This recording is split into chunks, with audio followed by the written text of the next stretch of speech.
The harsh fluorescent lights of the shelter cast long, stark shadows, illuminating the chipped linoleum floor and the rows of identical cages. In one of the furthest, least visible enclosures, a scruffy, medium-sized mutt lay curled in a tight ball, his wiry coat a patchwork of dull browns and grays.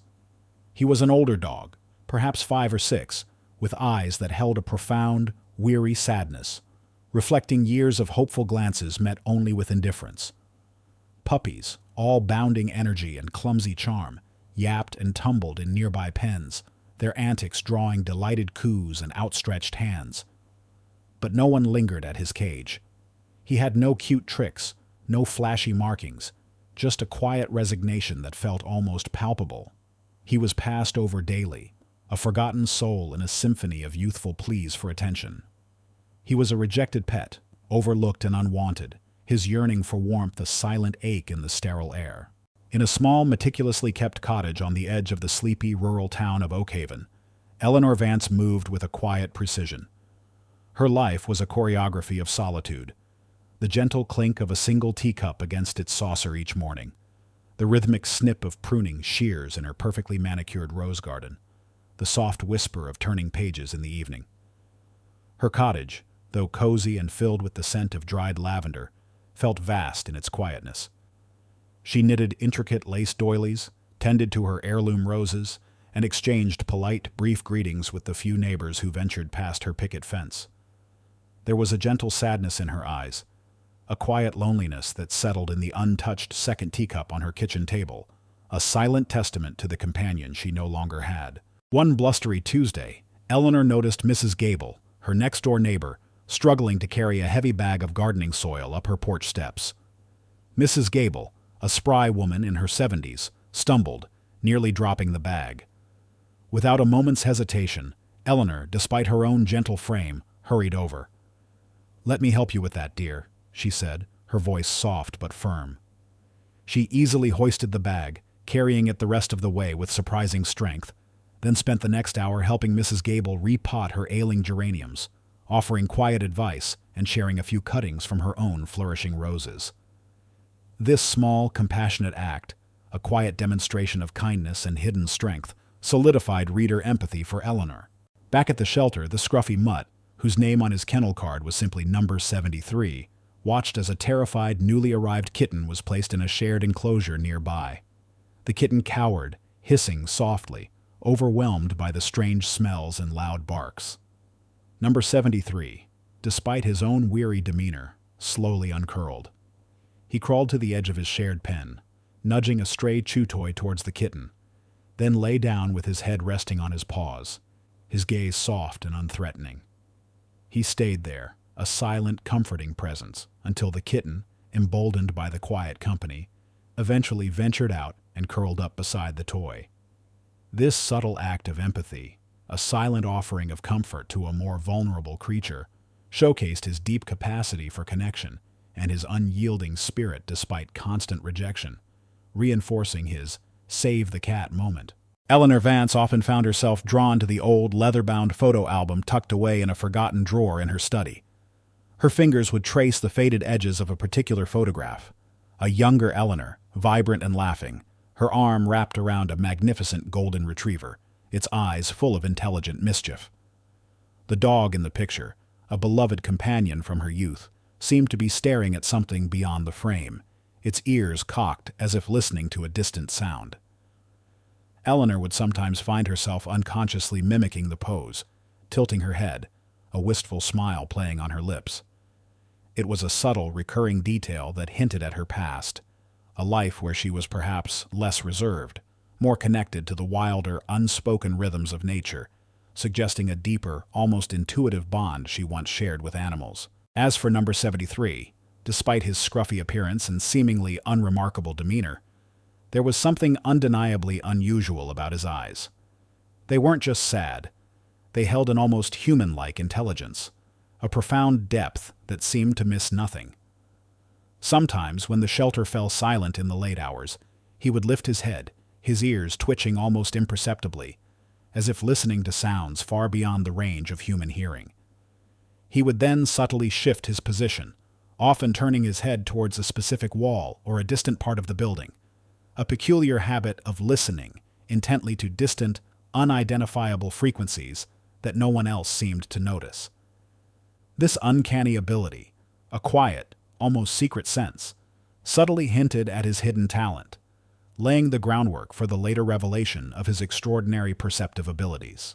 He was more than just a rejected mutt. He was a silent observer, a creature of hidden depths, waiting for the right person to see beyond his unremarkable exterior. The quiet rhythm of Eleanor and number 73's burgeoning companionship was about to be shattered. A subtle discord, initially dismissed as mere background noise, began to hum beneath the surface of Oakhaven, slowly escalating into an ominous crescendo. It started subtly, like a tremor barely felt. Eleanor's prized roses, usually robust, began to wilt at an alarming rate, their vibrant petals curling inward as if recoiling from an unseen blight. Her well water, typically crystal clear, developed a faint metallic tang. Her hummingbirds, once constant visitors, vanished, their tiny wings no longer a blur of color around her feeders. These were small things, easily attributed to a change in weather or an aging well.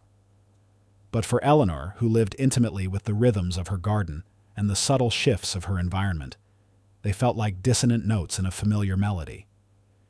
They were personalized, inciting incidents, felt most keenly by her, making the burgeoning threat intensely personal. Then came the sounds. A low, persistent vibration, barely perceptible to human ears, began to emanate from the direction of the old, abandoned quarry on the town's outskirts. It was a place largely forgotten, its jagged cliffs overgrown with kudzu, its deep hollows rumored to hold only stagnant water and bitter memories of past mining accidents. The sound was too faint to be a tremor, too constant to be an isolated incident.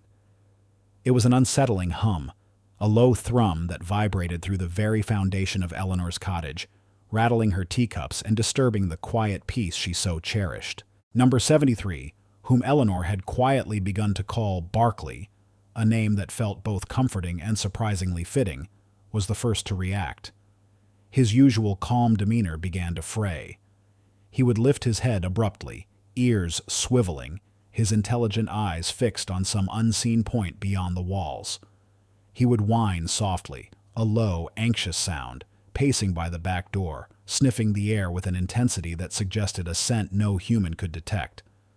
He refused his food, nudging his bowl away with a distressed whimper, his hidden talent subtly beginning to manifest as a frantic alarm, pushing against his stoic nature. The broader community's reaction was one of predictable dismissal. At the weekly town meeting, the mayor, a perpetually harried man named Arthur Jenkins, brushed off concerns about the wilting crops and strange hums. "Just a dry spell, folks," he declared, wiping sweat from his brow. "And that's just the old quarry settling. Nothing to worry about." His words were met with general agreement. Oakhaven was a town built on pragmatism, quick to attribute anomaly to coincidence or natural causes. Eleanor, sitting quietly in the back, felt a familiar pang of frustration. Her reserved nature warred with a growing urgency to speak, but her fear of being dismissed as an eccentric, a silly old woman, held her tongue. The internal conflict within Eleanor grew sharper. She struggled with the desire to warn her neighbors, to voice her unease, versus her ingrained shyness, and the certainty that her concerns would be met with polite condescension. Yet, the subtle shifts around her, the unexplained agitation in Barkley, fueled a deeper conviction. She found herself watching him more closely, noticing the precise direction of his glances, the subtle shifts in his posture. His unusual behavior, a silent, frantic alarm, was forcing her to confront her own reluctance to step outside her quiet sphere. Then came the undeniable event, the point of no return. One overcast morning, Oakhaven was plunged into a chilling silence. The town clock, usually a steady chime, was still. The streetlights, though daytime, flickered erratically. The entire town hall, the very hub of their civic life, suffered a sudden, inexplicable power outage, plunging its offices into darkness and silencing its crucial communication lines. Simultaneously, a small yet unnervingly deep fissure appeared in the sidewalk directly in front of the town's only operating fire station, spreading like a spiderweb across the concrete. This concrete public act could no longer be ignored or explained away. A palpable wave of unease rippled through Oakhaven. Mayor Jenkins, his face pale, finally admitted, "Something is clearly wrong." Eleanor, seeing the genuine fear in his eyes, knew her time for quiet observation was over. She realized she must overcome her reluctance and actively seek to understand the threat, knowing that the safety of her cherished community and her own quiet life were now directly at stake. Barkley, his fur bristling, let out a sharp, insistent bark, pulling at Eleanor's sleeve, urging her towards the quarry, his hidden, extraordinary nature now an undeniable force, pushing them both towards the heart of the burgeoning danger. The very ground beneath Oakhaven, it seemed, was beginning to groan. The inexplicable power outage and the spreading crack in the sidewalk had finally shattered Oakhaven's placid veneer. A ripple of genuine concern, laced with a growing undercurrent of fear, swept through the town. For Eleanor, this escalation cemented her resolve. She had to investigate, and she knew Barkley, with his uncanny sensitivities, was her key. Eleanor, armed with a sturdy flashlight and a quiet determination, ventured towards the abandoned quarry that afternoon, Barkley padding silently beside her. The air grew heavy, thick with the scent of damp earth and something acrid, almost metallic. The low hum, once subtle, now vibrated with a distinct thrum against her eardrums. Barkley's ears swiveled, his nose twitching, his quiet whines growing more insistent. He tugged gently on her pant leg, pulling her towards a dense thicket of overgrown blackberry bushes that bordered the quarry's crumbling edge. "What is it, boy?" Eleanor murmured, her voice barely a whisper. She trusted him implicitly now. She pushed through the thorny branches, Barkley nudging her forward, his eyes fixed intently on a spot on the ground. He stopped abruptly at a seemingly innocuous patch of exposed rock face, whining pointedly, his paw scratching at the earth. Eleanor knelt, sweeping away loose dirt and leaves. Beneath, she found not solid rock, but a thin, almost invisible fissure, unlike any natural crack she had ever seen. It seemed to pulse faintly, and as she brought her hand closer, she felt a subtle, almost imperceptible vibration, a low thrum that matched the one she had heard earlier, yet was far more intense here. It was a faint, unsettling tremor emanating from deep within the earth. Only Barkley's hypersensitive hearing and ability to detect even the slightest ground shifts could have pinpointed it.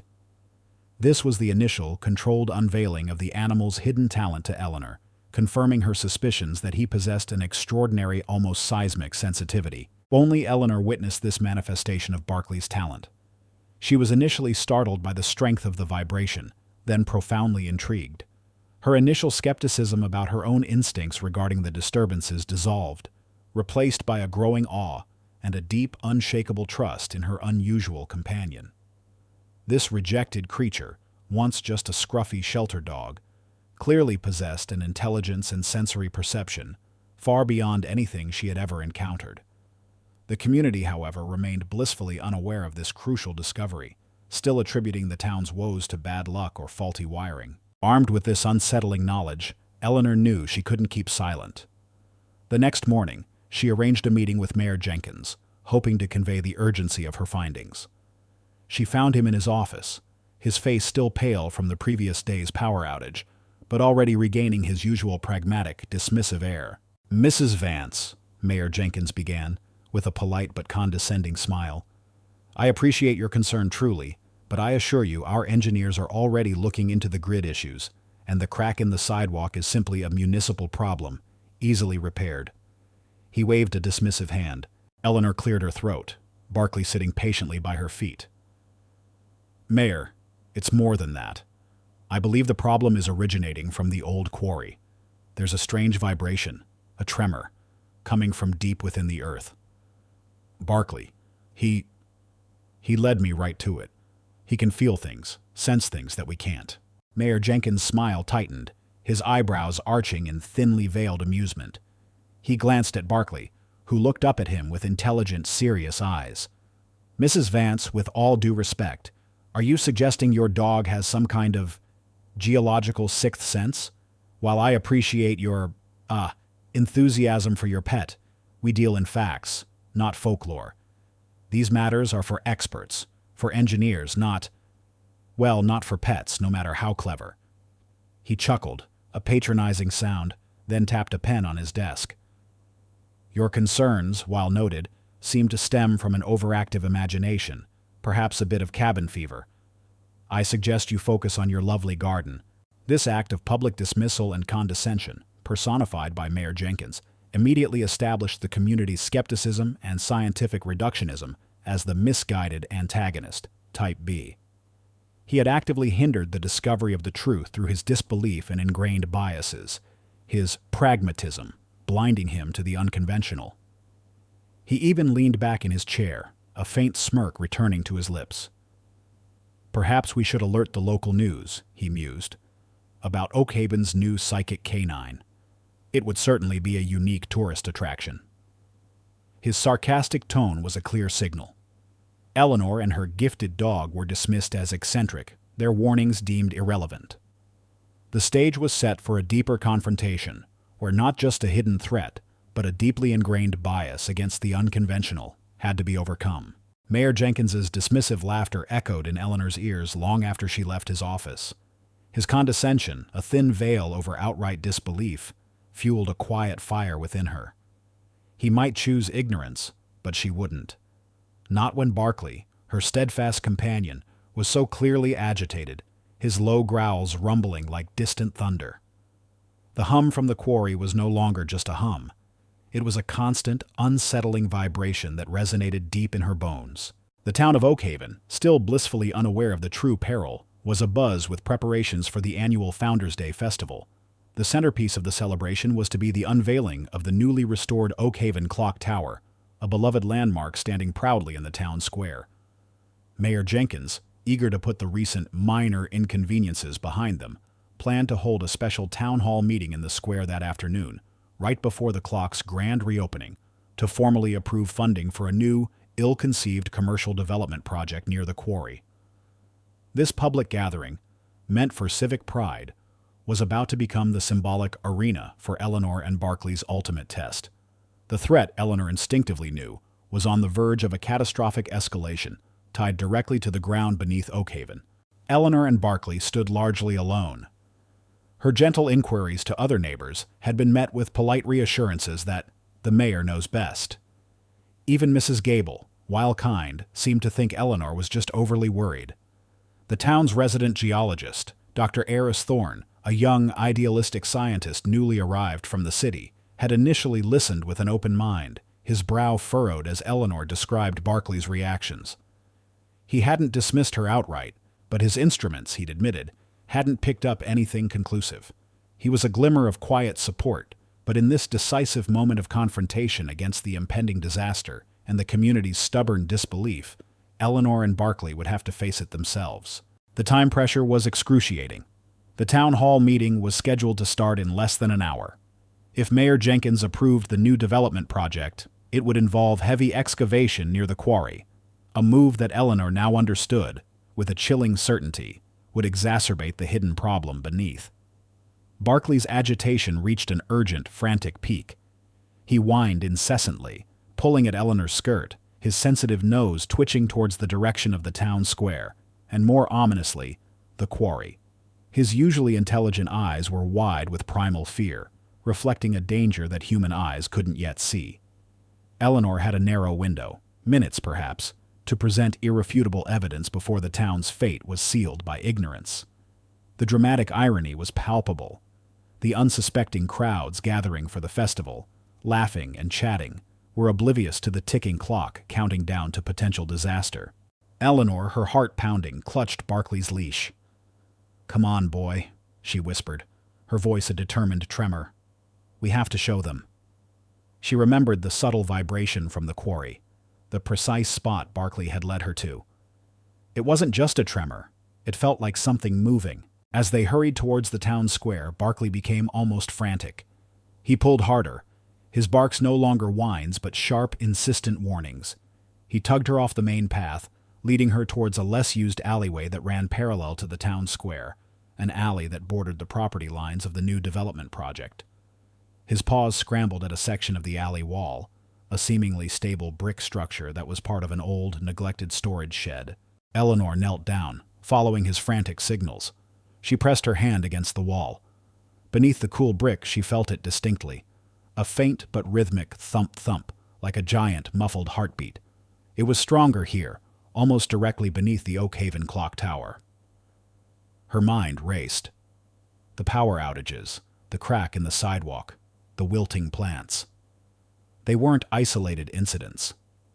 They were symptoms.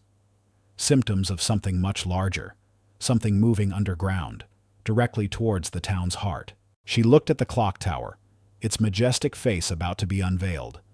Its massive weight, combined with the proposed excavation, could be catastrophic if the ground beneath it was unstable. Barclay whimpered, nudging her hand, then looked up at the clock tower, his gaze filled with a desperate urgency. Eleanor knew what he was trying to tell her. The gauntlet had been thrown. She had to make them see. She had to make them listen. The life of Oakhaven depended on it.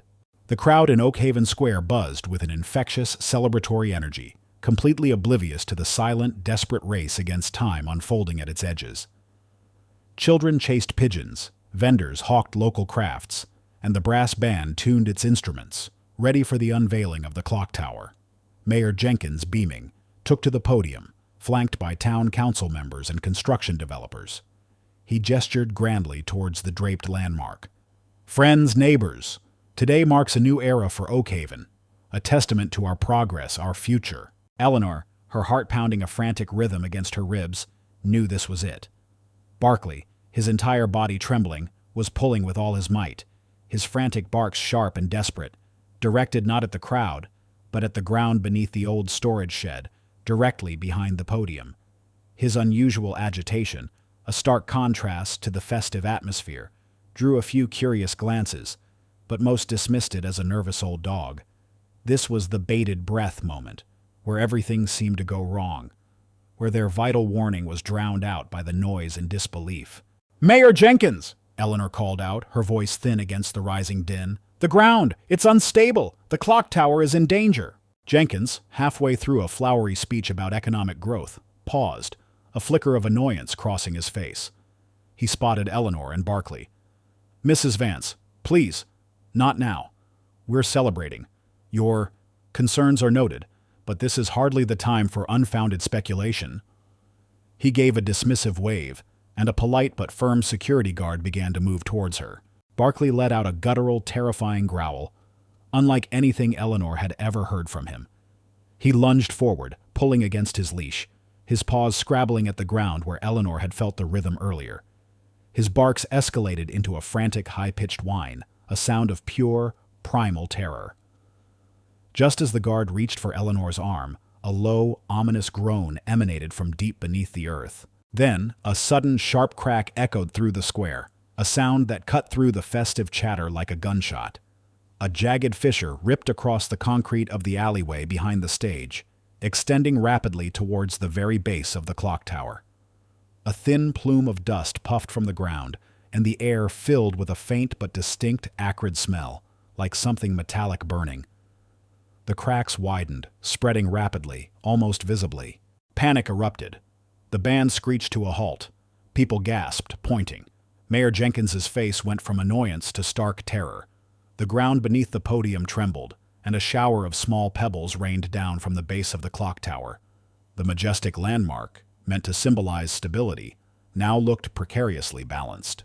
"It's the quarry!" Eleanor screamed, her voice finding an unexpected power, cutting through the rising panic. "It's collapsing! Barclay showed me the vibrations!"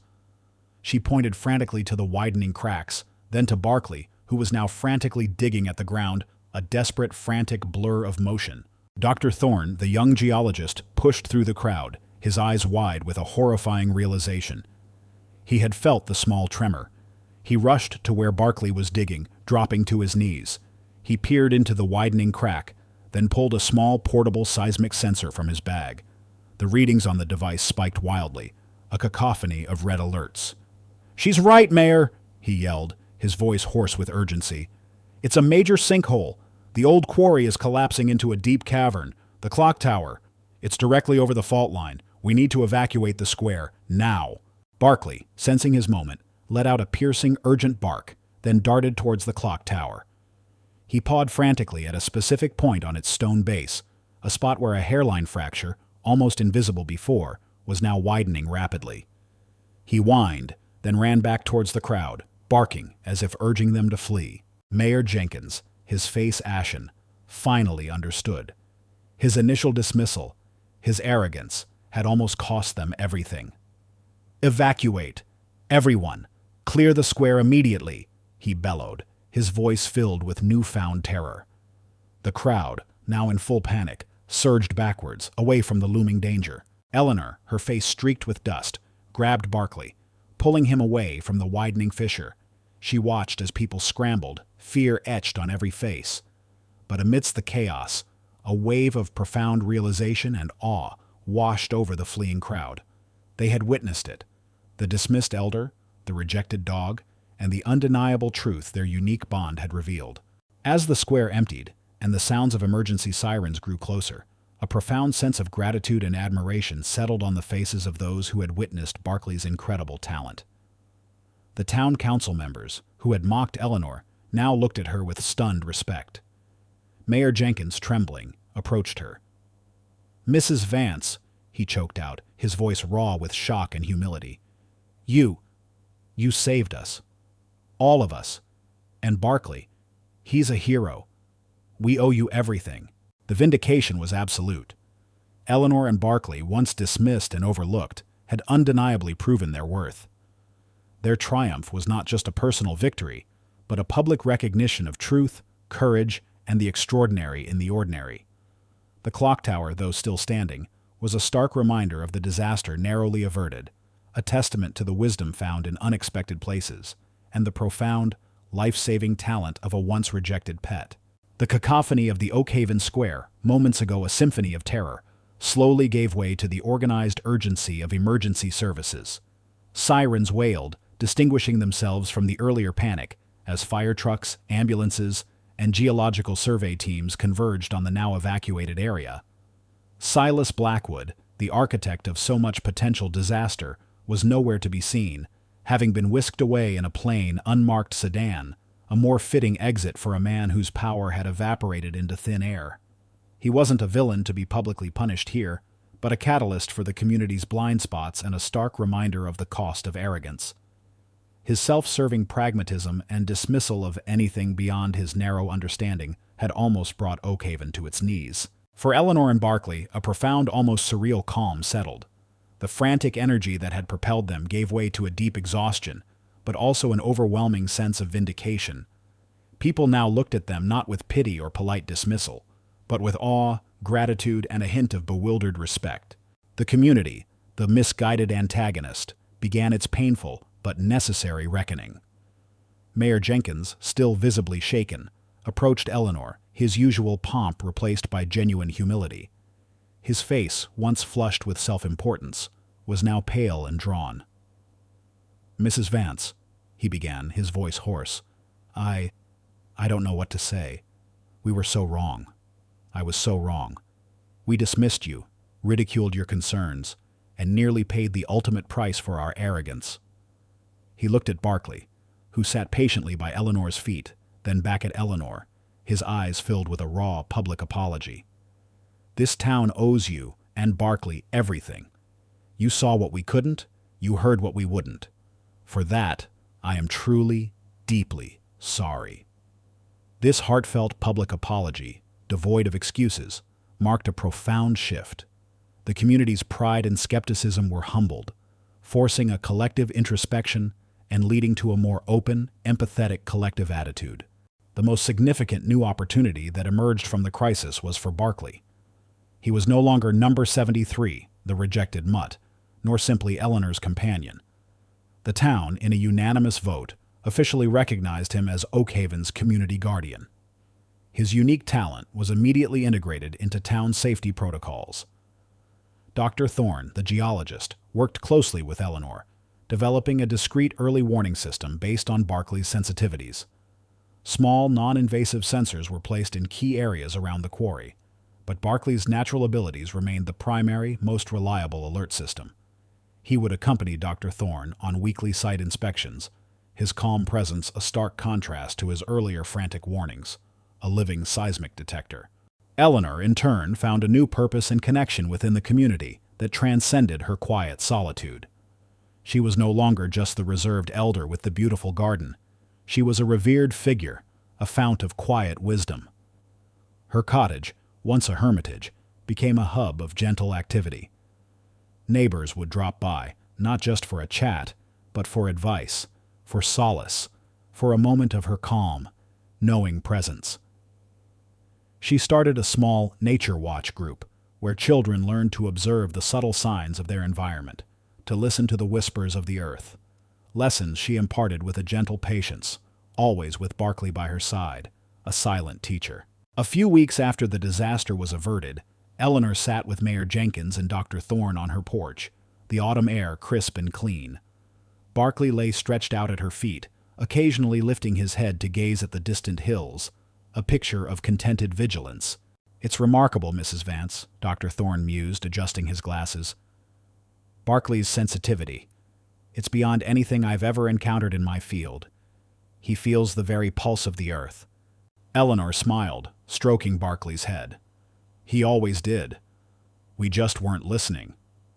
She looked at Mayor Jenkins, a quiet understanding passing between them. "Sometimes, Mr. Mayor, the most important truths come from the places we least expect, from the voices we often choose to ignore." Mayor Jenkins nodded slowly, his gaze distant.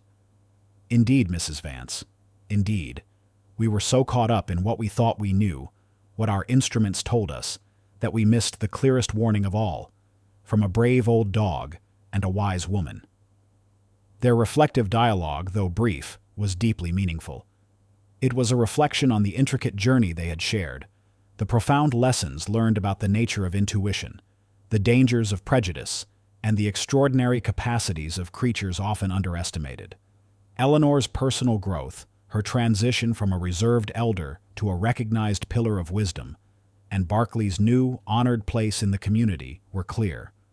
The first steps towards true healing in Oakhaven were taken, not in forgetting their collective mistake, but in embracing a newfound humility and a deeper appreciation for the profound, often quiet truths found in unexpected corners. 1 year later, the town of Oakhaven no longer hummed with the unsettling vibrations of a hidden geological threat, but with the vibrant rhythm of a community reborn. The scars on the town square, reminders of the near catastrophe, had been meticulously repaired, yet they served as a quiet testament to the day an old woman and her discarded dog saved them all. The rebuilt clock tower stood proudly, its chimes now ringing not just the hour, but a melody of renewed trust and open-mindedness. Eleanor Vance's cottage, once a haven of quiet solitude, had transformed into a subtle, welcoming hub. The untouched second teacup on her table now often found a companion, as neighbors dropped by for shared stories, advice on their gardens, or simply the comforting presence of Eleanor and her extraordinary companion. She was no longer seen as merely eccentric, but as a beloved and respected elder, her intuition and wisdom now valued as much as any scientific instrument. Her eyes, once holding a quiet sadness, now sparkled with a gentle joy, reflecting the deep contentment of a life fully lived and shared. Barkley, the once rejected shelter mutt, was now a cherished local legend. His daily walks with Eleanor through the town, once solitary affairs, were now punctuated by friendly greetings, pats, and even treats from grateful townsfolk. He was healthier, his once scruffy coat now gleaming, his tail wagging with a newfound confidence. His unique talent, Oakhaven's community guardian, had been seamlessly integrated into town safety protocols. He accompanied Dr. Thorne on weekly geological surveys, his subtle barks and shifts in demeanor providing an early warning system more reliable than any machine. The quiet hum of the earth, once a source of terror, was now a shared secret between Barkley and Eleanor, a testament to their unbreakable bond. Eleanor, with Dr. Thorne's assistance, had founded the Oakhaven Animal Intuition Project, a local nonprofit. The project aimed to educate the public on the often overlooked intelligence and unique sensory abilities of animals, particularly those in shelters. They partnered with local animal shelters, implementing training programs that encouraged potential adopters to look beyond superficial appearances and recognize the intrinsic worth and hidden talents that might lie beneath. Barkley became the project's quiet mascot, his story inspiring countless adoptions and fostering a deeper empathy for creatures often dismissed. Eleanor frequently spoke at regional community events and veterinary conferences, her soft voice carrying a powerful message about the importance of listening, truly listening, to all forms of life around us. One warm summer evening, Eleanor sat on her cottage porch swing, a gentle breeze rustling through her blooming rose garden. Barkley was curled contentedly at her feet, his head resting on her lap, a soft, rumbling purr-like sound emanating from his chest. The air was sweet with the scent of honeysuckle, and distant laughter from the revitalized town square drifted faintly on the breeze. Barkley suddenly lifted his head, his ears twitching almost imperceptibly. He didn't whine, didn't bark, but simply looked out towards the horizon, his intelligent eyes holding a knowing wisdom, a deep, peaceful understanding of the world's subtle vibrations. Eleanor gently stroked his fur, a peaceful smile gracing her lips. She understood. The earth was quiet tonight. The community was safe. And in that shared, silent moment, under the vast, star-dusted Oakhaven sky, Eleanor Vance and her extraordinary companion, the once-rejected pet, were a living testament to the harmony that blooms when wisdom meets intuition, and when a forgotten soul finds its rightful place. If this story stirred your heart, if it reminds you that courage can alter destinies, and that light always finds a path even in the deepest darkness, please leave a comment. Share this story with those who need inspiration. Like, subscribe, and hit the bell to never miss our upcoming stories.